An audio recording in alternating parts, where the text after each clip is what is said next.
50 વર્ષ પછી જે આ ખબર પડી, તમે વાત કરી એની પહેલાના કેસમાં 50 વર્ષમાં એક રીતે જોઈએ તો 3 જનરેશન ચેન્જ થઈ જાય. રાઈટ 2 થી 3 જનરેશન ચેન્જ થઈ જાય. દેટ મીન્સ કે આપણે જનરેશન ટુ જનરેશન આ ખોટ ખાપણ પાસ ઓન કરી છે. મતલબ આઈક્યુ ડ્રોપ થવું એક જાતની ખોટ છે ને, રાઈટ, એક જાતનું નુકસાન છે અને આ દેશનું નુકસાન છે.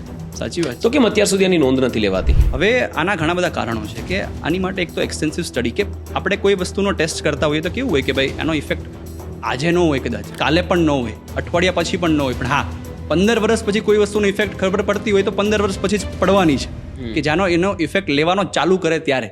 જેમ જેમ કેન્સરના રેટ્સ વધતા ગયા એ રિજન્સમાં, ફોર એક્ઝામ્પલ પંજાબમાં એક માલવા રિજન છે, ભટિંડાથી જેતપુર એક કેન્સર ટ્રેન જાય છે કે ખાલી ને ખાલી કેન્સરના પેશન્ટ્સને લઈને જાય છે. આવી રીતની ટ્રેન ચાલે છે ભારત દેશમાં. એટલે કેન્સરની માત્રા જે વધી છે એ હવે લોકોને ખબર પડી છે કે આ કેમિકલ્સના લીધે વધી છે. એટલે ધીમે ધીમે આની માટેની મૂવમેન્ટ ચાલે છે. काउबेरी, प्रॉमिस नहीं प्रूफ, सर्टिफाइड ऑर्गेनिक ग्रोसरीज आपके परिवार के लिए. Choose organic, choose काउबेरी.